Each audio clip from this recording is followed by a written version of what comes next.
नमा संस्कृताय।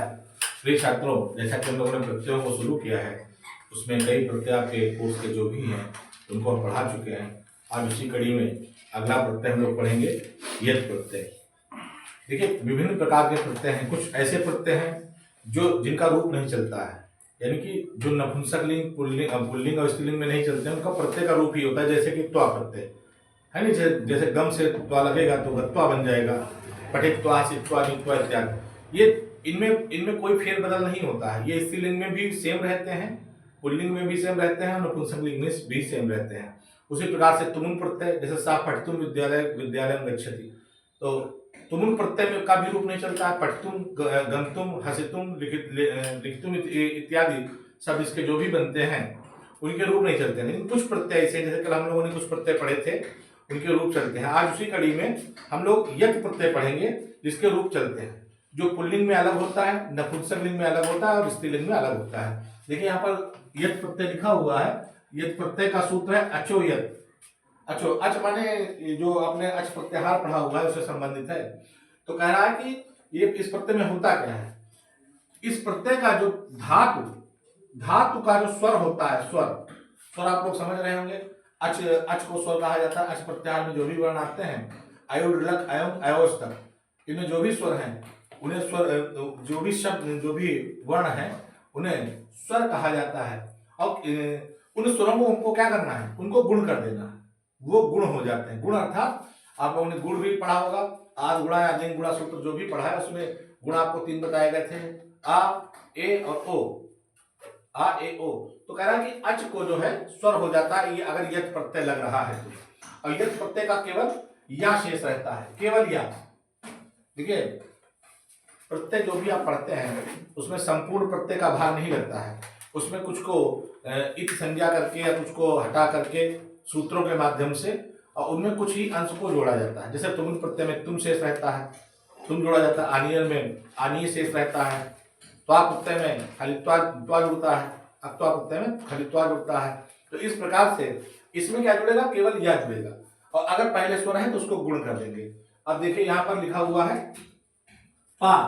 पा माने पीना। रोज हम धातुओं को इसलिए बताते हैं ताकि हम मूल धातुओं को समझ सके, मूल धातु है क्या। पा माने होता है पीना, और जब उसमें यत् प्रत्यय जुड़ेगा, देखिए यहाँ पर आ था तो स्वर है, तो स्वर को हम गुण कर देंगे तो बन जाएगा पेया। पेया पुल्लिंग में बनेगा पेया, स्त्रीलिंग में बनेगा पेया, और नपुंसकलिंग में बनेगा पेयम। आप लोगों ने देखा होगा कहीं पर लिखा, कुछ जगहों पर लिखा होता है पेयजल, उसमें ये प्रत्यय ही होता है। पेयजल का अर्थात है पीने योग्य जल, या ये जल पीना चाहिए, ये पीने योग्य है, ऐसा लिखा होता है नहीं। पेयजल, पेय पदार्थ, पीने योग्य पदार्थ। कुछ पदार्थ होते हैं, पेय पदार्थ होते हैं, उसमें उसके आगे लिखा होता है पीने योग्य पदार्थ या पीने चाहिए के अर्थ में। तो अगर वो पदार्थ पुल्लिंग में है तो पेया लगेगा, ठीक है। अगर स्त्रीलिंग में है तो पेया लगेगा, और नपुंसकलिंग में है तो पेयम लगेगा। जैसे दुग्धम है तो पेयम दुग्धम, पीने योग्य दुग्ध है नहीं। तो इस प्रकार से यहाँ पर देखिए आ का ए हो गया, तो पेया, पेया और पेयम बना शब्द। फिर उसके बाद नी माने ले जाना, नी माने ले जाना होता है। तो नी का यहाँ पर ई था तो ए हो गया फिर से। और नेया पुल्लिंग में बनेगा नेया, कोई वस्तु ले जाने योग्य है या ले जानी चाहिए, तो यहाँ पर नेया बन गया। और स्त्रीलिंग में है तो नेया बनेगा, और नपुंसकलिंग में है तो जैसे पुस्तकम नेयम, पुस्तक ले जानी चाहिए तो पुस्तकम नेयम, ठीक, तो नेयम बन गया। इसी प्रकार से श्रु माने सुनना होता है। यत् प्रत्यय जब इसमें लगेगा तो श्रव्या बन जाएगा। देखिए इस जो प्रत्यय लगते हैं, जोड़े जाते हैं, संधि का भी कार्य होता है।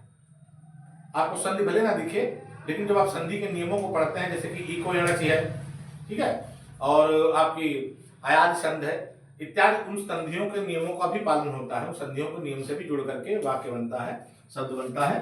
तो यहाँ पर देखिए शुरू में यत् जुड़ा तो श्रव्या बन गया, सुनने योग्य।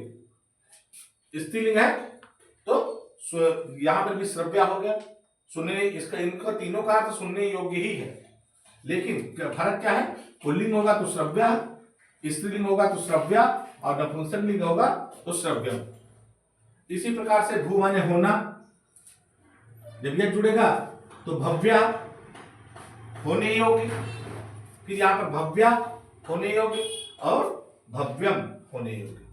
तीनों का अर्थ एक ही है, लेकिन पुल्लिंग, स्त्रीलिंग और नपुंसक लिंग में इनको बांटा गया है, जो रूप चलते हैं पुल्लिंग और स्त्रीलिंग और नपुंसक लिंग में। फिर है ची, ची माने चुनना, ठीक है, और ये जुड़ा तो ई से ए हो गया, बन गया चेया, चुनने योग्य, चेया चुनने योग्य, चेयम चुनने योग्य। जैसे पुष्पम, पुष्पम चेयम, पुष्प चुनने योग्य है नहीं, अगर नपुंसक लिंग में होगा तो, और स्त्रीलिंग में होगा तो चेया बनेगा, और पुल्लिंग में होगा तो चेया बनेगा। इसी प्रकार से लब माने प्राप्त करना, पाना, तो यद जुड़ा तो लभ्या बन गया। फिर स्त्रीलिंग में लभ्या बनेगा, नपुंसक लिंग में लभ्यम बनेगा। तीनों के रूप अलग अलग हैं, स्त्रीलिंग, पुल्लिंग और नपुंसक लिंग। फिर हन, देखिए हन का वध्या बना है यहाँ पर। अब आप कहेंगे वह कहाँ से आ गया, तो जब आप संधि पढ़ेंगे तो उसमें अलग अलग टाइप से रूपों की सिद्धि होती है। तो यहाँ पर हन में जब यद जुड़ता है तो उसका लोप होकर के ये सब वह आ गया है यहाँ पर। तो हन और यद तो बनेगा वध्या, वध करने योग्य, ठीक है। स्त्रीलिंग में वध्या बनेगा, वध करने योग्य, और नपुंसक लिंग में वध्यम बनेगा। तो यद प्रत्यय इतना ही आपका है। तो यद में अचोयत इसका सूत्र है, अचोयत इसका सूत्र है, और इसमें जो स्वर होता है उसको हम गुणादेश कर देते हैं, उसका केवल या शेष रह जाता है। कुछ उदाहरण यहाँ पर लिखे गए थे, जैसे पा, नी, श्रु, भू, ची, लब और हन। इनमें जब यद प्रत्यय जुड़ता है तो क्रमशः उदाहरण पेया, पेया और पेयम, नेया, नेया, नेयम, श्रव्या, श्रव्या, श्रव्यम, भव्या, भव्या, भव्यम, भव्या, भव्या, भव्यम।